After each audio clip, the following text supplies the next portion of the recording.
ট্রিটি সন্ধি বা চুক্তি।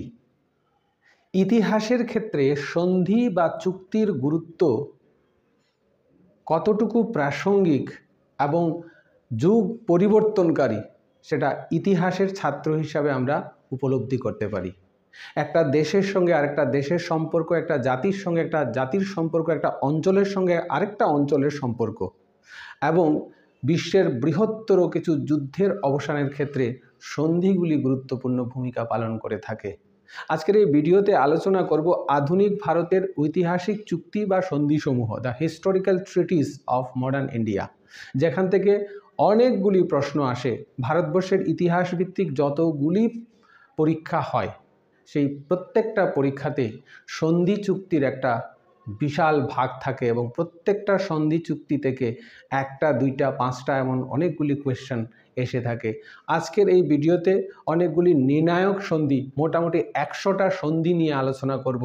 সন্ধি কোন সময় হয়েছে, সন্ধি চুক্তির নাম কি, প্রতিপক্ষ কে ছিল এবং এর ফলাফল সংক্ষিপ্তভাবে আলোচনা করব। তাহলে আর দেরি না করে শুরু করা যাক। Welcome to my channel history IQ. সন্ধি, তাহলে প্রথম সন্ধি থেকে শুরু করি। 1665 খ্রিস্টাব্দের 22শে জুন পুরন্দরের সন্ধি স্বাক্ষরিত হয় মুঘল সেনাপতি ও অম্বররাজ জয়সিংহ ও শিবাজির মধ্যে। আর ফলাফল ছিল শিবাজি তার 35টি দুর্গের মধ্যে 23টিরও বেশি কিছু অঞ্চল মুঘলদের ছেড়ে দেন এবং বার্ষিক কর দিতে স্বীকৃত হন। 1713 খ্রিস্টাব্দে ওয়ার্নারের সন্ধি দ্বিতীয় সম্ভুজি ও শাহুর মধ্যে হয়েছিল। উভয়ের মধ্যে রাজ্য সুনির্দিষ্ট হয়। শাহু ছত্রপতি রূপে সাতরার সিংহাসনে অধিষ্ঠিত থাকেন এবং সম্ভুজি কোলাপুরের মহারাজ নামে পরিচিত হন। তিনি ছত্রপতির প্রতি মৌখিক অধীনতা জানান এবং ছত্রপতি ও সম্ভুজির রাজ্য আক্রমণ না করার প্রতিশ্রুতি দেন। 1714 খ্রিস্টাব্দে লোনাভালার সন্ধি স্বাক্ষরিত হয় মারাঠা নৌবাহিনীর প্রধান কানহজি আঙ্গারে ও শাহুর মধ্যে। কানহজি আঙ্গারে পেশোয়ার মিত্রে পরিণত হন এই সন্ধির ফলে। 1728 খ্রিস্টাব্দে মুঙ্গি শিবগাঁও সন্ধি স্বাক্ষরিত হয় নিজাম ও মারাঠাদের মধ্যে। নিজাম এই সন্ধির দ্বারা দক্ষিণের 6টি মুঘল প্রদেশে শাহুর চৌথ ও স্বদেশমুখী আদায়ের অধিকার মেনে নেন। 1731 খ্রিস্টাব্দে ওয়ার্নার চুক্তি স্বাক্ষরিত হয় কোলাপুর শাখার রাজা দ্বিতীয় সম্ভুজির সঙ্গে প্রথম বাজিরাওয়ের এই সন্ধি স্বাক্ষরিত হয়। এই চুক্তির দ্বারা ওয়ার্দা ও কৃষ্ণা নদীর সঙ্গম থেকে কৃষ্ণা তুঙ্গভদ্রার সঙ্গম পর্যন্ত ভূভাগ দ্বিতীয় সম্ভুজিকে অর্পণ করা হয়। দুরসাহরাই সন্ধি স্বাক্ষরিত হয় 1738 খ্রিস্টাব্দে নিজাম ও মারাঠাদের মধ্যে। এই সন্ধি অনুসারে নিজাম মালবের উপর মারাঠাদের সার্বভৌমত্ব মেনে নেন। 1739 খ্রিস্টাব্দে শালিমার চুক্তি স্বাক্ষরিত হয় মোহাম্মদ শাহ ও নাদির শাহর মধ্যে। মোহাম্মদ শাহকে এই সন্ধির ফলে প্রচুর অর্থ ক্ষতিপূরণ দিতে হয়।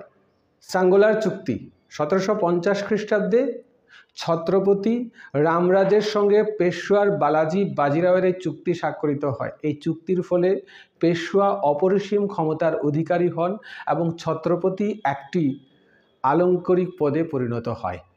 আলীনগরের সন্ধি, একটা ঐতিহাসিক সন্ধি। 1757 খ্রিস্টাব্দের 9 ফেব্রুয়ারি ইস্ট ইন্ডিয়া কোম্পানির পক্ষে রবার্ট ক্লাইভ ও বাংলার নবাব সিরাজউদ্দৌলার মধ্যে এই চুক্তি স্বাক্ষরিত হয়। ইংরেজরা বিনা শুল্কে বাণিজ্য, দুর্গ নির্মাণ ও নামাঙ্কিত মুদ্রা প্রচলনের অধিকার পায়। ব্রিটিশদের উচ্চাকাঙ্ক্ষা এতে বৃদ্ধি পায়। মূলত আলীনগরের সন্ধি ভারতবর্ষে 200 বছরের ব্রিটিশ সাম্রাজ্যের সূত্রপাতের ক্ষেত্রে গুরুত্বপূর্ণ ভূমিকা পালন করেছিল।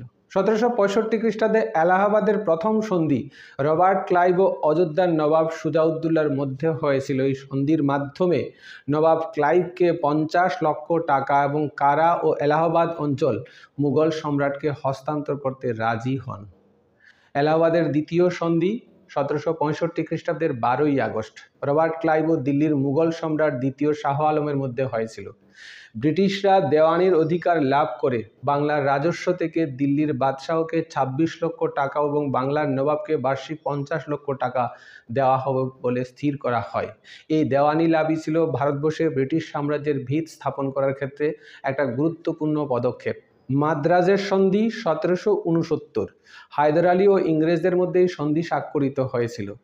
একে অন্যের অধিকৃত স্থান ফিরিয়ে দেবে, তৃতীয় পক্ষ দ্বারা আক্রান্ত হলে অন্য পক্ষ সাহায্য করবে। এর মাধ্যমেই প্রথম ইঙ্গ-মহীশূর যুদ্ধের সমাপ্তি ঘটে। বেনারসের সন্ধি স্বাক্ষরিত হয় 1773 খ্রিস্টাব্দে।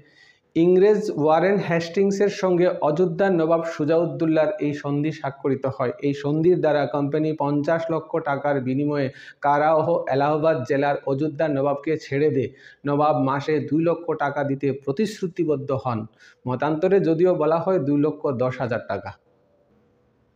সুরাটের সন্ধি 1775 খ্রিস্টাব্দের 7 মার্চ। রাজ্যচ্যুত রঘুনাথ রাও ও বোম্বাইয়ের ইংরেজ কর্তৃপক্ষের মধ্যে এই সন্ধি স্বাক্ষরিত হয়েছিল। এই সন্ধির ফলে প্রথম ইঙ্গ-মারাঠা যুদ্ধের সূত্রপাত হয়।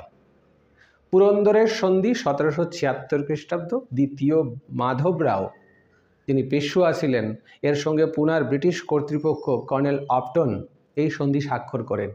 ইংরেজরা সুরাট সন্ধি বাতিল করে রঘুনাথ রাওয়ের পক্ষ ত্যাগ করে এবং দ্বিতীয় মাধব রাওকে পেশোয়া মেনে নেয়। সলসেট থানা ইংরেজরা লাভ করে এবং বে হিসাবে 12 লক্ষ টাকা পায়। ওয়ারগাঁওয়ের সন্ধি 1779 খ্রিস্টাব্দ। মারাঠা রাষ্ট্রনায়ক নানা ফড়নবিসের সঙ্গে বোম্বাইয়ের ব্রিটিশ কর্তৃপক্ষ এই সন্ধি স্বাক্ষর করে। এই সন্ধি অনুসারে ইংরেজরা 1773 সাল থেকে বিজিত সকল স্থান প্রত্যার্পণে সম্মত হয়। 1782 খ্রিস্টাব্দের সলবাইয়ের সন্ধি। ইংরেজ ও মারাঠাদের মধ্যে এই সন্ধি স্বাক্ষরিত হয়েছিল। এই চুক্তির মাধ্যমে প্রথম ইঙ্গ-মারাঠা যুদ্ধের অবসান ঘটে সলবাইয়ের সন্ধির দ্বারা। 1784 খ্রিস্টাব্দে ম্যাঙ্গালোরের সন্ধি স্বাক্ষরিত হয়। ব্রিটিশদের মাদ্রাজ গভর্নর ম্যাকটনের সঙ্গে মহীশূরের টিপু সুলতানের এই সন্ধি স্বাক্ষরিত হয়। উভয় পক্ষ পরস্পরের অধিকৃত স্থানগুলি ফেরত পায়। এই সন্ধির মাধ্যমে দ্বিতীয় ইঙ্গ-মহীশূর যুদ্ধের অবসান ঘটে। 1792 খ্রিস্টাব্দে শ্রীরঙ্গপত্তনমের সন্ধি। মহীশূরের টিপু সুলতান ও ইংরেজ কর্তৃপক্ষের মধ্যে এই সন্ধি স্বাক্ষরিত হয়। টিপু তার রাজ্যের অর্ধাংশ এবং ক্ষতিপূরণ বাবদ 3 লক্ষ পাউন্ড ইংরেজদের দিতে বাধ্য হন। শর্ত পূরণের জামিন স্বরূপ টিপুর 2 পুত্রকে ইংরেজদের হাতে অর্পণ করা হয়। বেসিনের সন্ধি 1802। কাদের মধ্যে হয়েছিল? দ্বিতীয় বাজিরাও এবং ইংরেজদের মধ্যে। চুক্তিতে কি স্থির হয়েছিল? এই চুক্তির মাধ্যমে দ্বিতীয় বাজিরাও লর্ড ওয়েলসলির অধীনতামূলক মিত্রতা নীতি গ্রহণ করেন। এই চুক্তি দ্বিতীয় ইঙ্গ-মারাঠা যুদ্ধের ক্ষেত্র তৈরি করে।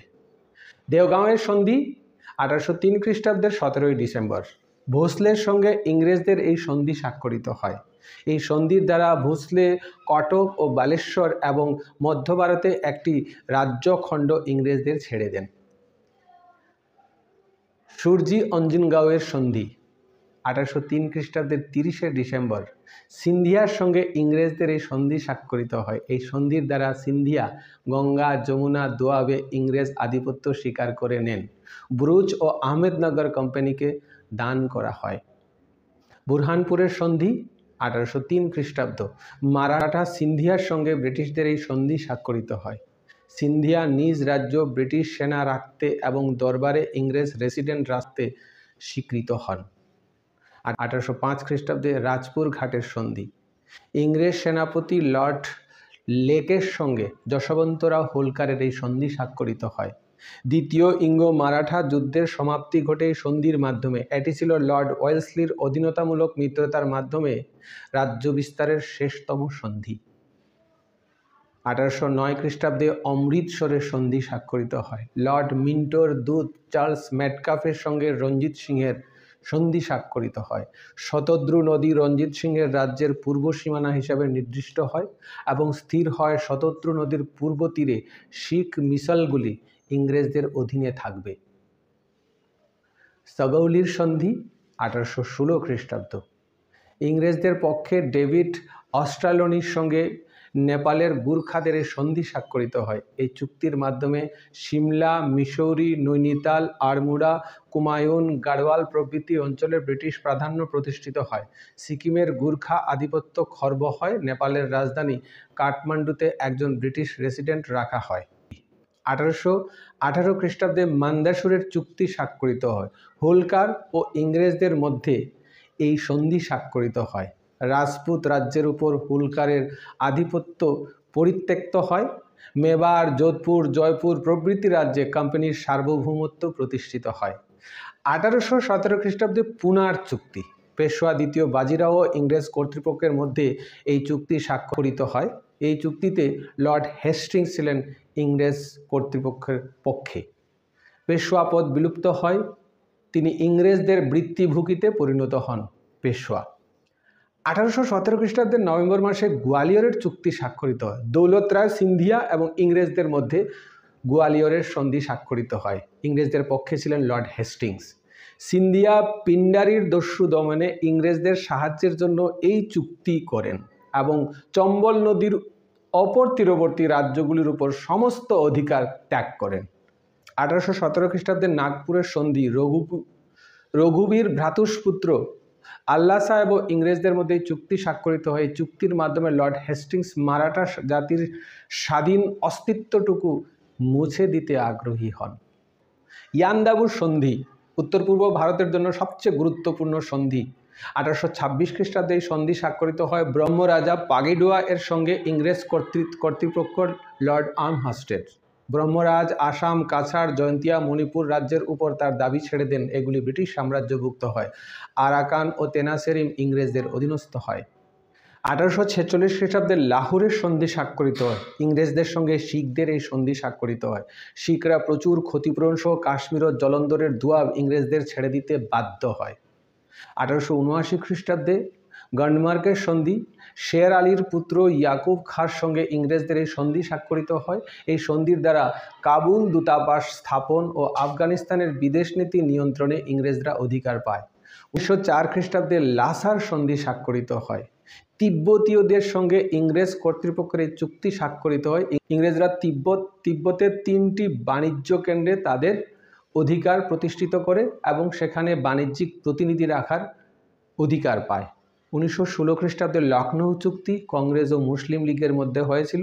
ভারতের দুটি বৃহত্তর রাজনৈতিক দলের সংঘবদ্ধ দাবি ব্রিটিশ সরকারের পক্ষে অস্বস্তির কারণ হয়ে দাঁড়ায়। 1921 খ্রিস্টাব্দে রাওয়ালপিন্ডির সন্ধি, আফগানদের সঙ্গে ইংরেজ কর্তৃপক্ষের এই সন্ধি স্বাক্ষরিত হয়। এই সন্ধির মাধ্যমে তৃতীয় ইঙ্গো আফগান যুদ্ধের অবসান ঘটে। 1931 খ্রিস্টাব্দের 5 মার্চ দিল্লি চুক্তি বা গান্ধী আরউইন চুক্তি, গান্ধী ও বড়লাট আরউইনের মধ্যে চুক্তি স্বাক্ষরিত হয়। গান্ধী আইন অমান্য আন্দোলন প্রত্যাহার করতে ও দ্বিতীয় গোলটেবিল বৈঠকে যোগ দিতে সম্মত হন। 1932 খ্রিস্টাব্দের 25 সেপ্টেম্বর পুনা চুক্তি মহাত্মা গান্ধী ও ডক্টর বি আর আম্বেদকরের মধ্যে হয়েছিল। হিন্দুদের যৌথ নির্বাচনের নীতি স্বীকৃত হয়, তফসিলদের জন্য আসন সংরক্ষিত হয়। 1966 খ্রিস্টাব্দের তাসকন্দ এর শান্তি চুক্তি, ভারতের প্রধানমন্ত্রী লাল বাহাদুর শাস্ত্রীর সঙ্গে পাকিস্তানের রাষ্ট্রনায়ক আইয়ুব খানের এই চুক্তি স্বাক্ষরিত হয়। এতে সাময়িক যুদ্ধবিরতি স্থির হয়, উভয় দেশের কিছুদিনের জন্য শান্তি স্থাপিত হয়। এই ছিল ভারতবর্ষের ইতিহাসে আধুনিক যুগে স্বাক্ষরিত কয়টি ঐতিহাসিক চুক্তি, কবে হয়েছিল চুক্তি, কার কার মধ্যে হয়েছিল চুক্তি, আর এই চুক্তিতে কি কি স্থির করা হয়েছিল। এই প্রত্যেকটা চুক্তি থেকে বিভিন্ন পরীক্ষাতে বিভিন্ন ধরনের কোয়েশ্চেন আসে। তাই ছাত্রছাত্রীরা যদি উপকৃত হয়, আমার পরিশ্রম সার্থক হবে। ভিডিওটা ভালো লাগলে লাইক করবে, শেয়ার করবে, আর অবশ্যই অন্যদের জানার জন্য চ্যানেলটা সাবস্ক্রাইব করে শেয়ার করে দেবে। জয় হিন্দ, বন্দে মাতরম। সবাই ভালো থাকবে। নমস্কার।